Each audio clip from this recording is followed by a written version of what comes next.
Like many, I've been pouring a lot of my time and energy into Nightreign. For anyone who watched my last full episode, I Want to Forget, you know that Elden Ring strolled along a couple years ago and made me realize that it's my favorite game of all time. Of course, I did not expect it to be the same as Elden Ring. I realized that it was a sort of perpetual motion machine, a battle royale with co-op that so many lesser titles use to milk microtransactions out of parents' wallets of the children who play them. I figured I may as well try this trend out though. I loved the multiplayer in Mass Effect 3, and that was kind of the same thing. Well, I got Nightreign, and I mastered it. I've beaten it entirely. I've gotten all the remembrances. I still lose rounds regularly, but generally I can win more than half the time. I have my favorite characters, but I can win with any of them. So, I've won the game. I've finished it. 100%. There's nothing more for me to do, and I don't understand why I keep playing it when I could and should be doing so many other things. I should be spending more time sleeping. I should be making progress towards my forced upon stretch goals at work. I could be playing Claire Obscure, a game that got too many good reviews from too many people I pay attention to for me to ignore. I could also be playing Death Stranding 2, a sequel to what is perhaps the only unique AAA game in the last 15 years. I could be doing all of these things. I should be capturing footage for my final episode of Season 1. It's a big one, and it's gonna take a lot of work. Walk tall, my son. Or perhaps more importantly, I should be spending time figuring out how to stitch together my experimental episode 5 that I wrote and recorded on the scene of an abandoned pier here in Toronto. But when I have downtime from work, what am I doing? I am snatching the claw of those spectral hawks and flying into Limbeld to do the same thing over and over again. But today I received a gift of inspiration from a little boy with his working gloves on who wanted to pet my dogs as we walked past on our walk. Walking dogs, that's something I do every day, over and over again. As this boy with the gloves approached, I of course let him pet my 3 dogs. The small one tried to bite him, the big one threw her heft into him expecting back scratches, and the old one licked his face. This is a common occurrence that you get when you walk 3 dogs every day over and over again for your entire life. I'm quite used to it. But this situation was a little different. When I approached, the boy was taking his garbage bin back from the sidewalk onto his driveway, or so I thought. I was happy to see this. Perhaps this is the type of unstructured 80s kid upbringings that people are trying out in the summer of 2025. I do fondly remember the summers I had as a kid. No parents and nothing to do except build crappy forts in the forested area past the cornfield near my childhood home. It's all now subdivisions. Sometimes we rode bikes too. There wasn't a lot to do, but it was kind of beautiful. This kid was different though. He was seemingly choosing to do the mundane work that us homeowners have to do regularly, over and over again. Instead of playing Nightreign or Fortnite, he was outside doing something that no one wants to do, but we have to do anyway. We said our hellos and goodbyes and I walked on and he followed me. It was a little weird, but I just decided to pick up my pace. But then it dawned on me, that wasn't his home. He mumbled something about it when we were talking, and as always I fake laughed, smiled, and nodded. I've become accustomed to this. I do it every day, over and over again. But as he followed, I realized what he'd said. I'm just cleaning up the streets so people can walk by better. He was walking from house to house and moving the garbage and organic bins left askew by the collection trucks off the sidewalk so that people like myself didn't need to dodge left and right to get around them. This little boy with the gloves, a scamp, a rapscallion, was doing the mundane work that litters our entire lives simply for the sake of the work and to help make the world a better place. Work for the sake of work, and for the sake of helping those around you. As I walked home, my head was swirling and I became excited to get back to where no one goes. I've been struggling with episode 5 for a long time. I had a novel idea and it didn't work out the way I wanted it to. So I was losing myself first in the actual job that I maintained to pay for all this, and second, doing some work for the sake of work on Nightreign. As I sped home, I realized the reason I keep playing this game, even when there's nothing left for me to do, is because I enjoy the act of work.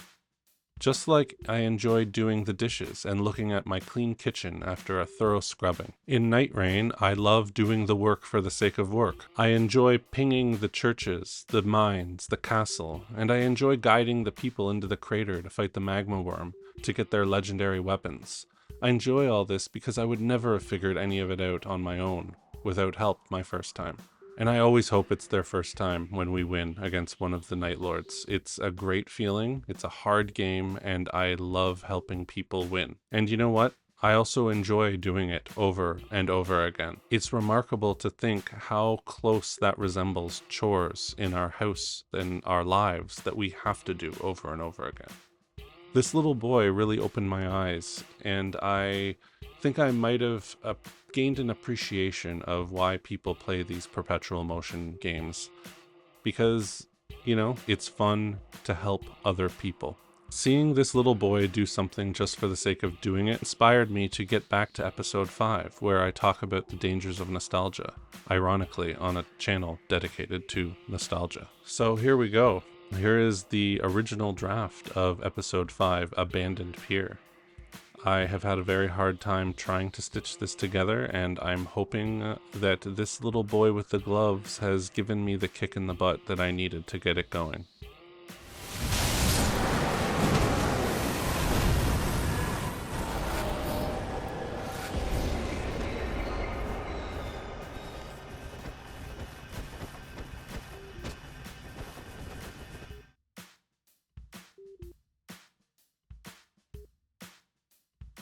Welcome to an experimental edition of Where No One Goes. The original version of this was actually written and recorded on an abandoned pier in Toronto, likely where I'm not allowed and certainly where no one goes. And I thought it would be a nice little experiment. A lot of it's a garbled mess though, so I'm going to stitch it together and put in some awesome B-roll and try to get my point across that nostalgia shouldn't be everything, even though it's very important to me. So, here we go. As we come to the end of Season 1, I'm here to talk about the Where No One Goes channel, what it means to me and why I started it. My first video, The Crowded Pool, talks about this at length. You talk to them, and it responds, "Mountains are nice." And that's it. Mountains are nice. Beautiful in its simplicity and charming in its unorthodox use of punctuation. The perfect moment in arguably a perfect game. Let's dance, shall we?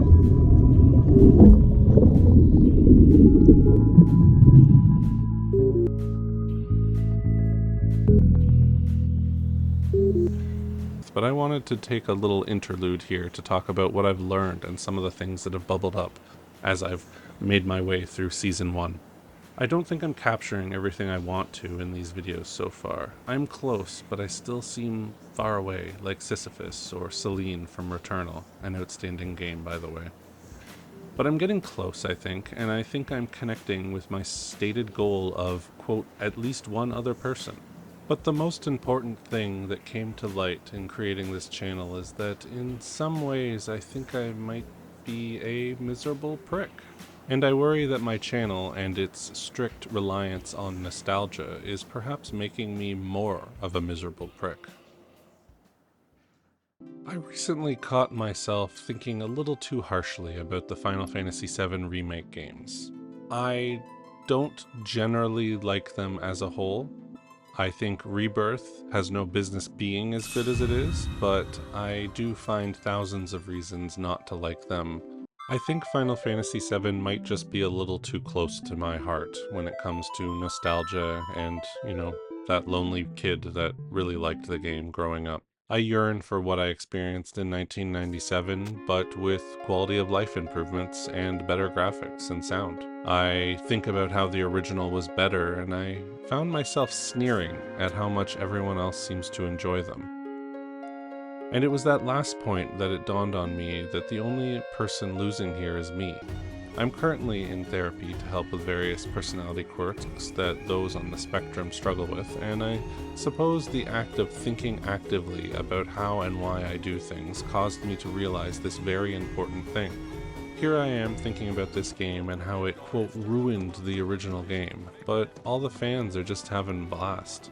And then in the end, here's the thing, I don't even really dislike the games. I actually really liked Rebirth. I thought, as you've seen in my previous video, that it has no business being as good as it is. It is a very impressive take on the open world, and it really brought to life the old scenarios and places that were in the original game in a way that I truly do admire.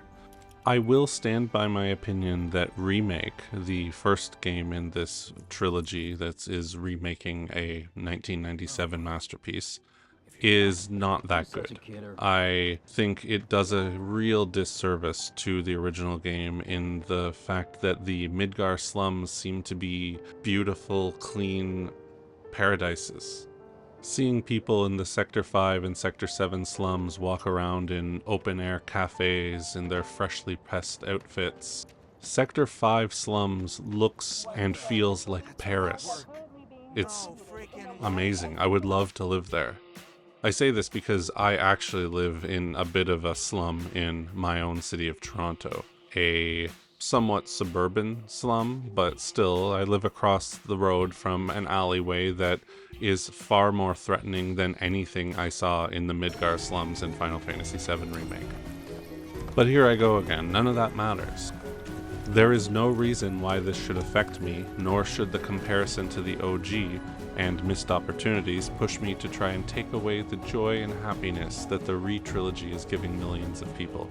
I personally can experience climbing Mount Coral and coming across the recently hatched chicks in their repeating pre-rendered background glory and choosing not to disturb the nest. I can stroll through the actual slums, choked with smog and grime in Sector 5, looking up, down, and straight ahead like that NPC there throughout the game, and experience the warm inner tingle that those lines always leave me with. I can experience the game without all the extended universe stuff that was retconned into it post-release. I can feel how special it was to step back into Nibelheim in the endgame and meet Zack for exactly as long as I needed to, and watch him die trying to protect me, and be moved to tears. So I come to the conclusion here that nostalgia can be a double-edged sword. It lets you hold on to the moments that were important to you. It puts them on a pedestal where they will remain until your brain is a little too squishy or a little too dead. But if you indulge too much in nostalgia, then you risk poisoning what is right in front of you. Poisoning your general mindset and openness. And I'm not just talking video games. I feel like I have this sense to try and relive nostalgic things in order to feel like I did back when I did them. This is something I've tried to do multiple times in my personal life. For instance, I used to try and take my wife out for drinks at the same place we went for drinks together nearly 18 years ago, or try to re-experience some of the most joyous moments in our courtship.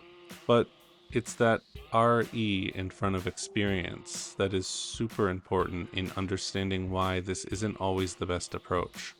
Re-experiencing something is not the same as experiencing something.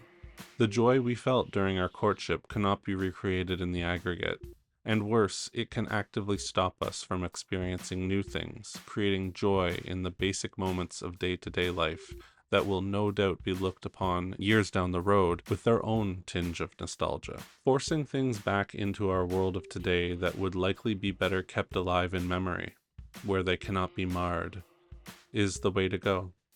Perhaps that's why the RE trilogy bothered me so much. It's those pesky letters R and E. Rather than live endlessly in the past or morbidly ruminate about the future, perhaps it's better to just be and let be. Nostalgia is of foundational importance to me, but we are so much more than our foundations. I originally wrote these words while I was sitting on an abandoned pier that I found while adventuring through my beautiful city. I don't think I'm allowed to be there when I wrote this and recorded, but as soon as I saw it, I started thinking about making this video. My goal is to hopefully rekindle something in any of you watching this that made you feel the same way, and I want that feeling to be good. Wanting to share that feeling of nostalgia and that feeling you had as a child, that feeling that video games bring to you and everyone else. That's why I named this channel Where No One Goes, because I think in my life the moments that were pivotal and important to me always took place in places like this. Places away from the crowd, places where maybe I shouldn't be, places that were forgotten, places that fall victim to obsolescence and are rediscovered. And I do feel that these places are akin to the feelings that move us and mean something to us. Those feelings, that innocence that runs the risk every day of falling into obscurity, to obsolescence, or worse, simply forgotten. Video games to me are full of places where no one goes, things that few people ever see, and feelings that flit in and out like a dying cigarette. But everything in a video game was touched at some point by someone, whether it's the grime smeared on the walls of Sector 5 in the original game, or the beautiful open-air cafe that dawns the streets of Sector 5 in the remake. It's these places that seem to make a difference to me, just seeing them, knowing that someone touched them, and knowing that they are places that no one goes, or they are things that few people, if any, recognize. The fact that in video games, every single pixel is touched by someone, is thought about, is considered, is one of the reasons why video games are such a perfect medium for the idea of my channel, Where No One Goes. Because while you can say where no one goes, someone did go there. Someone did think about it. You're not alone. And I think that's absolutely beautiful. To bring it full circle, we go back to that little boy with the gloves at the start. He was doing work for the sake of work, that mundane stuff that no one wants to do. In the end, even though none of those homeowners likely even saw him do it, when they get home from work and they see that someone thoughtfully moved their garbage bins from the sidewalk to their driveway or lawn, I think that's going to mean something. That work for the sake of work, that place where no one goes, that thing that no one sees, those are the reasons why I made this channel. So this is an affirmation that I will continue to explore these places and mix them with my experiences and memories, but I also feel strongly that we cannot live only in these moments, in that rarefied air of my grandmother's basement in episode 3, or the bottom of the pool in episode 1. Sometimes these memories, these feelings are best left as such, in between the silence. In the meantime, let's keep exploring where no one goes, together.